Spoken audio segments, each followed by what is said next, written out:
Exzellenz, Your Excellency, how had Pope Emeritus Benedict been doing towards the very end of his life?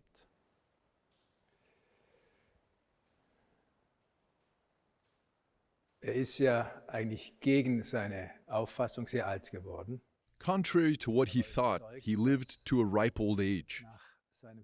He was convinced that after his resignation, the good Lord would grant him just one more year. No one was probably more surprised than he was to see that this one more year turned out to be quite a few more years.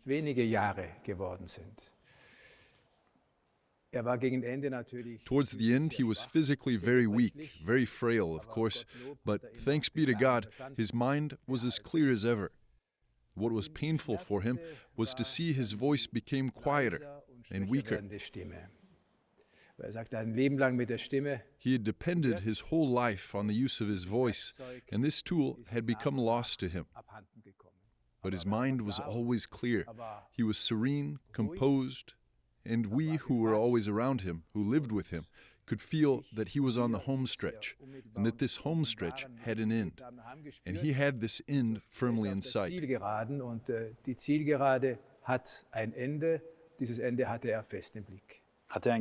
Was he afraid of dying? Hat nie von Angst gesprochen. Hat immer wieder gesprochen vom Herrn. He never spoke about fear. He always spoke about the Lord, of his hope that when he would finally stand before him, he would show him mildness and mercy, knowing, of course, about his weaknesses and his sins, his life. But, as St. John said, God is greater than our heart. Gott ist größer auch als unser Herz. You spent many years by his side. What were the key moments for you? Ja, es hat begonnen als Mitarbeiter in der Glaubenskongregation, als Prefekt war in einer. Well, for me, everything started when I became a staff member of the Congregation for the Doctrine of the Faith. When he, Cardinal Ratzinger, was the prefect. I then became the secretary. That was supposed to last a few months at most, but in the end it lasted 2 years. Then John Paul II died, and Joseph Ratzinger became Pope Benedict XVI. I spent all those years as secretary by his side, and then, of course, also during his time as Pope Emeritus. He was longer a Pope Emeritus than a reigning Pope. What always impressed and even surprised me was his gentleness, how serene and good-tempered he was, even in situations that were very exhausting, very demanding, and at times even very sad from a human point of view.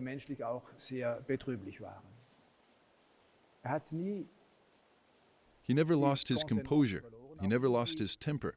On the contrary, the more he was challenged, the quieter and poorer in words he became. But this had very good and benevolent effects on those around him. Aber das hat auf die Umgebung sehr gute und wohlwollende Wirkung gehabt. He was, however, not at all used to large crowds. Of course, as a professor, he was used to speaking in front of a large, even a very large audience of students. But that was him as a professor speaking to students. Later, as Pope, all these encounters with people from different countries, their joy and enthusiasm, were, of course, a very different experience. He had to get used to it, and it wasn't easy to find the right way. But he didn't let some media coach tell him what to do. He simply and naturally took on the task, and finally, as I can say, grew into it. Also überhaupt nichts von irgendeinem Mediencoach vorsagen lassen, sondern ganz einfach und ganz natürlich diese Aufgabe übernommen und ist da, so darf ich wohl sagen, also wirklich hereingewachsen. Die Milde haben Sie angesprochen. So we were talking about his mildness, how he dealt with those around him. Can you give us an example? Ich kann mich gut erinnern an eine Begegnung mit einer Reihe. I remember a meeting with bishops and cardinals during his time as prefect of the Congregation for the Doctrine of the Faith. The topic was such that things got heated relatively quickly, both in terms of content and also verbal statements. Italian had to be spoken since it was the common language. And I could see that the Italian native speakers were, of course, quicker and stronger, showing even slight spurts of aggression. In his very simple, somewhat quiet manner, he first toned down the aggressive atmosphere. hat dann in seiner ganz trying to get from tone to content. He simply said, the arguments are either convincing or they are not convincing. The tone can either be disturbing or helpful. I suggest we help each other to take down the tone and strengthen the Die arguments. Argumente sind überzeugend oder nicht. Der Ton kann störend sein oder hilfreich. Ich bitte, dass wir uns gegenseitig helfen, den Ton herunterzunehmen und die Argumente zu stärken. Can you tell us more about him as a person? How did he understand the papal office? After all, he was a human being having to deal with that sort of task. Also das Letzte, was gesucht hat und sich gewünscht hat, war sicherlich mit 78 Jahren Papst zu werden. Well, surely the last thing he wished for, desired, was to become Pope at the age of 78. But he became Pope, he embraced it, he saw it as the will of God, and he took this task on. At the beginning, there was some initial momentary insecurity. TV cameras and photographers were just everywhere. And a private life, a normal life, was no longer possible. But I could feel how he simply put himself in this situation, trusting firmly in the help of God, that he would give him the gifts that he had been lacking and he now needed. Trusting that with his natural gifts, but also with the help of God, he would be able to carry out the office entrusted to him, managing it in such a way that it would indeed be for the benefit of the whole Church and the faithful. Amt so ausführt und so bewältigt, dass es tatsächlich zum Nutzen der ganzen Kirche und der Gläubigen sein wird.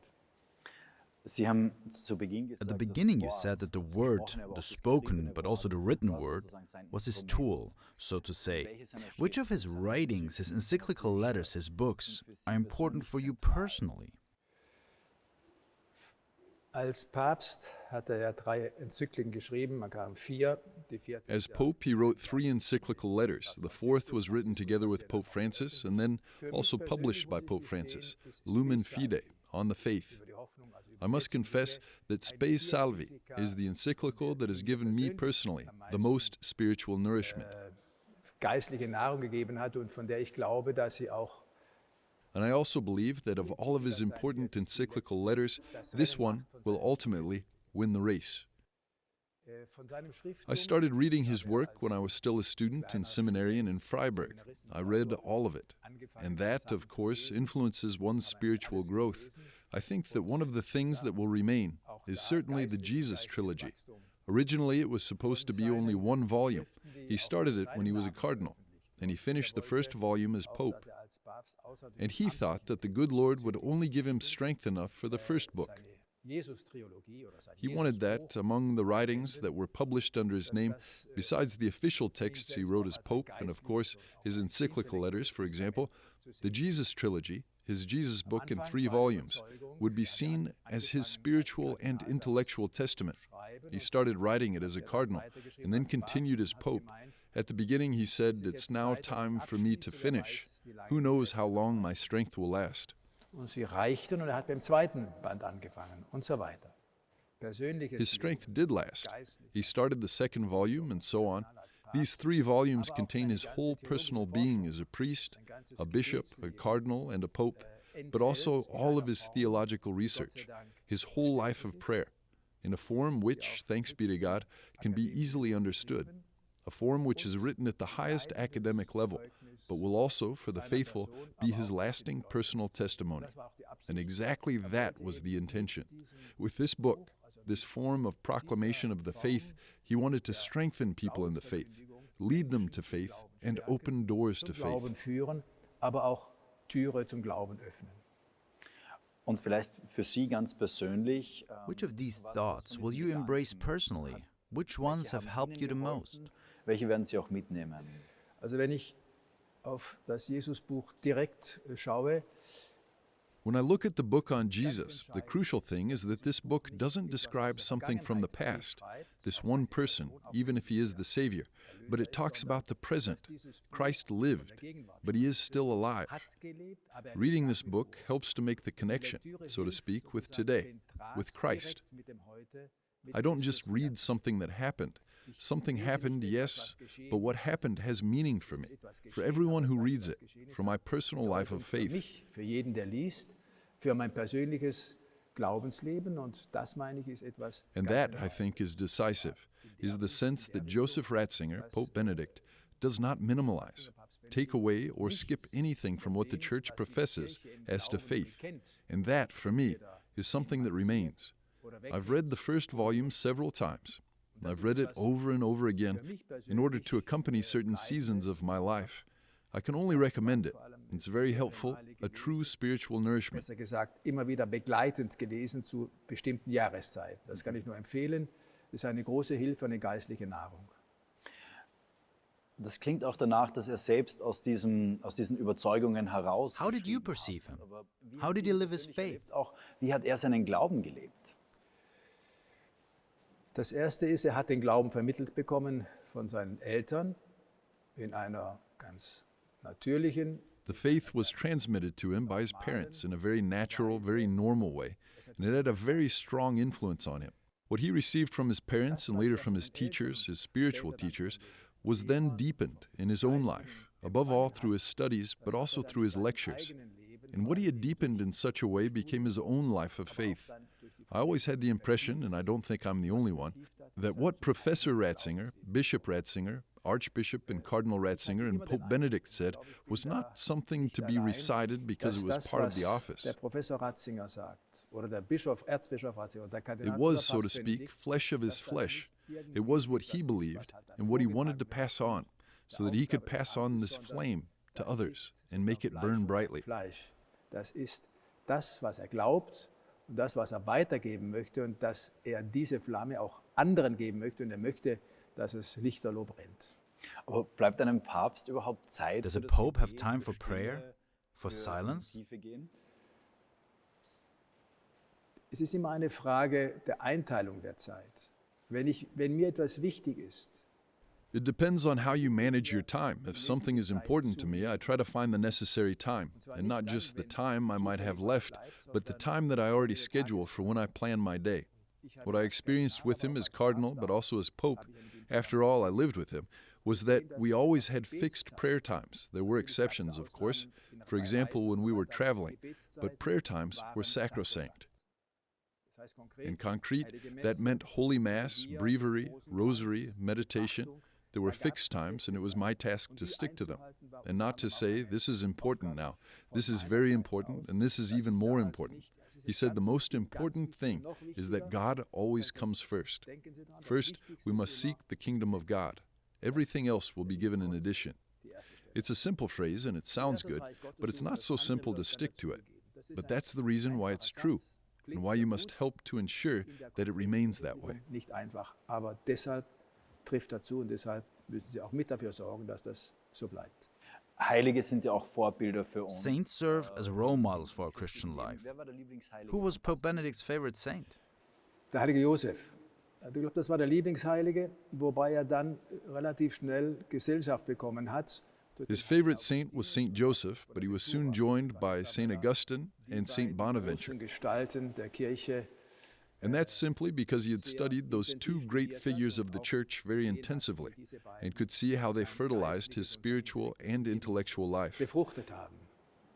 Von den Frauen, nicht nur Of the women, in order to not mention only men, the Virgin Mary is number one, of course, and then I would say Saint Teresa of Avila, who, in her intellectual and spiritual power and strength, gave testimony that he found very impressive. aber auch in ihrer geistlichen Kraft und Stärke ein Zeugnis abgegeben. And then, you won't believe it, there's also little Saint Therese of the Child Jesus. Of the more contemporary ones, I believe we can also include Mother Teresa. Thanks to her simplicity and conviction, in fact, what she lived was more than just a lecture on theology. In fundamental theology or whatever subject, she lived the gospel. And that for him was decisive. Vorlesungen in Theologie oder in Fundamentaltheologie oder in welchem Fach auch immer, sondern war das gelebte Evangelium. Und das war für ihn entscheidend und bis zum letzten Tag. Mutter Teresa hatte ja selbst auch He persönlich. knew Mother Teresa personally, didn't he? Yes, he met her in 1978 at the Katholikentag in Freiburg. I happened to be there too. He had just been archbishop for a year, and I had been in the seminary for a year. Mother Teresa was there in Freiburg's cathedral, and so was the Cardinal of Munich and Freising, Joseph Ratzinger. Sehr schön. auf einer kirchlichen oder How did Joseph Ratzinger, how did Pope Benedict shape the church? Papst Benedikt die Kirche geprägt? Er hat ja in seiner Predigt beim Beginn des Pontifikats, also As he pointed out in the homily that marked the beginning of his pontificate, when he took up his office, he had no program of governance, no ecclesiastical program. He was merely trying to proclaim God's will, to face the challenges of our time according to God's will. And he wanted to put his whole heart into it. A program wouldn't have been helpful, because back then events moved at an unprecedented speed, even in difficult situations. And to be able to adapt to that was certainly one of his greatest strengths. He was quick in detecting problems, and he knew that they had to be answered with an answer of faith, not only an answer that had, so to speak, a theological basis, but one that went deeper, stemming from faith itself, being both theologically justified and also convincing. And that's why I think his great contribution, his great support for the believers, was the Word. We've already spoken about the Word being his greatest, his best weapon. How martial that sounds. The Word he could handle, and with the Word he could inspire people and fill their hearts. Mit dem Wort konnte Menschen begeistern und deren Herzen erfüllen. Und was waren so die größten Looking back on his pontificate, what were the greatest challenges he had to face? Es war ganz klar, ganz am Anfang, die Herausforderung A war das, was mit Relativismus bezeichnet. It was very clear from the beginning that the greatest challenge was what he called relativism. The Catholic faith and the Catholic Church are convinced that in Jesus Christ, the truth was born and became flesh. I am the way, the truth, and the life. Dass eben der Relativismus letztlich sagt, das, was ihr wollt, die Wahrheit verkünden, das ist gegen die Toleranz. And relativism ultimately says, the truth you proclaim is against tolerance. You do not tolerate other convictions. That is, within Christianity, as far as the question of ecumenism is concerned, you do not tolerate other religions. You think little of them. Ernst nehmen und annehmen. Aber es bedeutet eben nicht, dass ich dann meinen Glauben, von dem ich überzeugt bin, And that's not true, of course. Tolerance means I can take everyone seriously in his or her faith, in their convictions, and accept them. But it doesn't mean then that I simply devalue my own faith, the faith I'm convinced of, the faith I've received in order to pass it on. Quite the opposite. That was relativism. And then we had the question of the relationship between faith and reason. That was one of his strong points. Mächtig als Papst. Hatte da als Kardinal ja seine Erfahrung. And then when he was Pope, came unexpectedly but very powerfully the whole question of abuse, a challenge that came in such a powerful way one would have never expected. In fact, in this respect, he had already played an important role as cardinal. When the first questions, the first communications, the first difficulties, the first reports of abuse reached us from the USA. Mitteilungen, die ersten Schwierigkeiten, die ersten Missbrauchsberichte kamen. At the time, I'd already served in the Congregation for the Doctrine of the Faith for 2 years, so I remember very well how he tackled this, and also how he had to overcome a certain resistance from within. It wasn't easy, but he handled this challenge very well, and in a decisive and courageous manner, which would later have also proven helpful in his pontificate. Und das andere, das Letzte, wenn ich das sagen darf, meine ich schon, hat immer wieder gesagt, he always used to say, there are important topics, but the most important one is the faith in God. That is the center around which his preaching, his papacy, and his papal ministry evolved. The conviction that I must proclaim my faith in God. That is essential. Was war denn das Zentrum, das herum sich seine Verkündigung, sein Papstamt? Others can do other things, but the main goal, the main task of the Pope is precisely that. And for that testimony, he is and always will be the first witness. Das ist das Entscheidende. Andere können anderes tun, aber das ist das Hauptziel, die Hauptaufgabe des Papstes, und dafür ist er auch und bleibt er der erste Zeuge. Das heißt, diese Verkündigung Gottes als So, the proclamation of God was at the center of his pontificate. Wenn ich das so komprimieren darf, ja. Die Verkündigung des Glaubens. Exactly. If I may summarize it like that, the proclamation of the faith, the justification of the gospel. For us, God is not an idea, a mere thought. God is the goal of our faith. In fact, at a certain time, the center of our faith was incarnate. became a man, Jesus of Nazareth. And all we know from that time was then condensed in the Gospels and in the Scriptures, in the New Testament. And to proclaim this, to proclaim it in a credible and convincing way, was the center and the goal of his papal ministry. Glaubwürdig zu verkünden, überzeugend zu verkünden, das war das Zentrum und das Ziel seines päpstlichen Dienstes. Vielleicht noch zu den Missbrauchsvorwürfen, Skandalen auch in der Kirche. Talking about abuse, not long ago, Pope Benedict was mentioned in the report on abuse in the Archdiocese of Munich and Freising. How did he react to these accusations, which were later refuted, but nevertheless brought to his attention? How did that go down with him, especially in the light of all the efforts he made in order to investigate abuse and fight it? Spielte, wenn es Missbrauchsvorwürfe ging. Wir hatten ja schon kurz vorher angedeutet, dass als Präfekt We already mentioned how, as a prefect, he had to deal with the accusations coming from the USA at the end of the 1980s and the beginning of the 1990s, and that he took a strong stance against internal and external resistance. Als Papst sehr deutlich, sehr klar. Da gibt es genügend konkrete Beispiele. And the same clear and unambiguous stance was taken when he was Pope. There are plenty of examples of that. When he was then personally accused of mishandling sexual abuse cases during his time as Archbishop of Munich and Freising from 1977 to 1982, it really came as a surprise to him. Hat sich sehr verwundert. Wurde gefragt, ob bereit ist, He was asked whether he would agree to answer questions regarding the investigation, which reviewed the management of a succession of archbishops, from Cardinal Faulhaber to the actual archbishop. And he said, "I'm in. I've got nothing to hide." Had he said no, one could have thought he was hiding something. They sent us many questions, and he answered them. He knew he hadn't done anything wrong. He stated everything he could remember. It's all in the report. During the drafting of our statement, we made a little mistake. It was not a mistake on Pope Benedict's part, but an oversight of one of our collaborators, who immediately apologized to him. Und wie gesagt, es war dann damals, auf unserer Seite, ist also bei der Abfassung. He said that it was his mistake, that he got a date wrong regarding the presence or absence at a meeting. It was immediately published and immediately corrected, but the narrative that the Pope had lied unfortunately remained. And that was the only thing that really shocked him, that he was called a liar. It's simply not true. Das wurde auch dann sofort publiziert, es wurde auch dann sofort berichtet. He then wrote a personal letter. He said that this would be the last word on the matter, and that after that letter, he would no longer comment. Who doesn't believe him or doesn't want to believe him doesn't have to do so. But whoever looks at the facts honestly and without bias has to say the accusation of being a liar is simply untrue. And it's infamous. It was an accusation that really shocked him, especially since it came from a side that doesn't exactly stand out for doing great things in the moral sphere, but quite the opposite. It was so moralizing that one has to say it is and remains shameful. But that wasn't the last word. Pope Benedict said, "I didn't hide anything. I said what I have to say. I have nothing more to add. There's nothing more to say."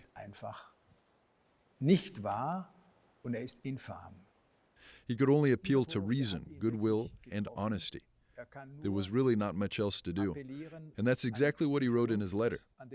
For everything else, he would have to answer to the good Lord. Das andere, das hat auch in seinem Brief geschrieben, das andere wird der liebe Gott dann schon mit ihm selber ausmachen.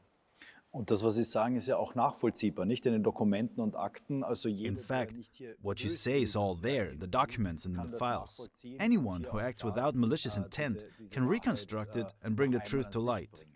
Es ist genau so, wie gesagt, die Unvoreingenommenheit ist eine Voraussetzung. As I said, impartiality is a prerequisite, not only in this case, but in principle, but especially in this case. And who's willing to act with impartiality has recognized that or will recognize that. War Papst Benedikt eigentlich glücklich? Haben Sie ihn so wahrgenommen als jemand, der... Was Pope Benedict happy? Was he satisfied, fulfilled in his personal journey through life? Von den von Ihnen jetzt genannten Adjektiven würde ich sagen, das letzte trifft zu, nämlich die Erfüllung. Of all the adjectives you just mentioned, I would say the last one is true, fulfillment. I perceived him as someone who was really fulfilled by what he was doing. He decided to dedicate his life to the priesthood. His first vocation, his first love, was teaching, of course, and that's why he became a professor. It was simply his Die destiny. Lehre, ist ein Professor geworden, das war einfach seine Bestimmung. Und dann musste And then he Bischof became a werden. bishop, and finally he came to Rome. It was all in line with his nature, his intellectual structure. Dann kam nach Rom, das war That he dann became auch pope eher gegen was, as I already said, the last thing he ever expected or wanted. But he accepted it, and in all his tasks, as far as I could see, he was really fulfilled and prepared to give everything. Aufgaben angenommen. Und in all diesen Aufgaben, soweit ich das sehen konnte und I erkennen, noticed that he gave something of himself. He gave what was most important to him. What he was passing on wasn't something that he had picked up somewhere sometime. He was passing on something of himself, something that came from his own life, his intellectual honesty, his faith, going back to the image of the spark in order to make it sprinkle and spark a fire. gestellt war weiter, damit, um nochmal das Bild des Funkens zu gebrauchen, damit der Funke einfach sprüht und das dann Feuer entfacht wird. Gab es für ihn überhaupt Zeit und seine Did he have time to think about his family of origin? Was there still a connection? How did he talk about his family? Bei all dem, was man lesen kann, bei all dem, was gesagt hat, was ich selber auch Considering all the things you can read, all the things he said and which I heard myself, I have to say he only spoke really lovingly and with great respect about what his parents did, especially for their 3 children. His father was a police officer. They didn't have much money, großer Geldfluss. and yet all the children had a very good education, and that was expensive. But what was really decisive was the example of faith they gave them. He always said that this was and remained the basis for everything that came later. Die Grundlage für all das, was später gekommen ist, gewesen ist und bleibt. welche Worte werden Sie mitnehmen? Which of the words he said will you remember? What will remain? Also, da darf ich jetzt mal ein bisschen aus dem Nähkästchen plaudern. Well, at this point, let me just spill the beans. Time and again, especially during his time as emeritus, I found myself in difficult situations, moments when I said, Holy Father, this cannot be. I cannot cope with it. The church is running against a brick wall. I don't know. Is the Lord asleep? Is he not there? What's going on?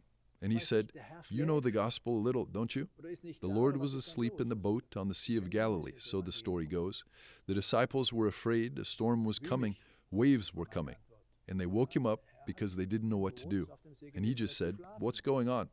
Jesus only had to speak a few words to the storm in order to make it clear that he is the Lord, even over the weather and the storms. And then Pope Benedict said to me, Look, the Lord doesn't sleep. Da hat er nur gesagt, ja, was ist denn los? Ne? Also, hat 2, 3 Worte an das Unwerte gerichtet. So if even in his presence the disciples were afraid, it's quite normal that the disciples of today can be afraid here and there. But never forget one thing. He is here, and he remains here. Schauen Sie, der Herr schläft nicht. Der Herr ist da, dass, wenn Jünger Angst hatten in seiner Gegenwart, auch die Jünger von heute da und dort Angst haben, ist ganz normal. Aber vergessen Sie In all eins, that's troubling you now, that's difficult for you now, that weighs on your heart or on your stomach, that is something you must never forget. Take that from me. I act accordingly.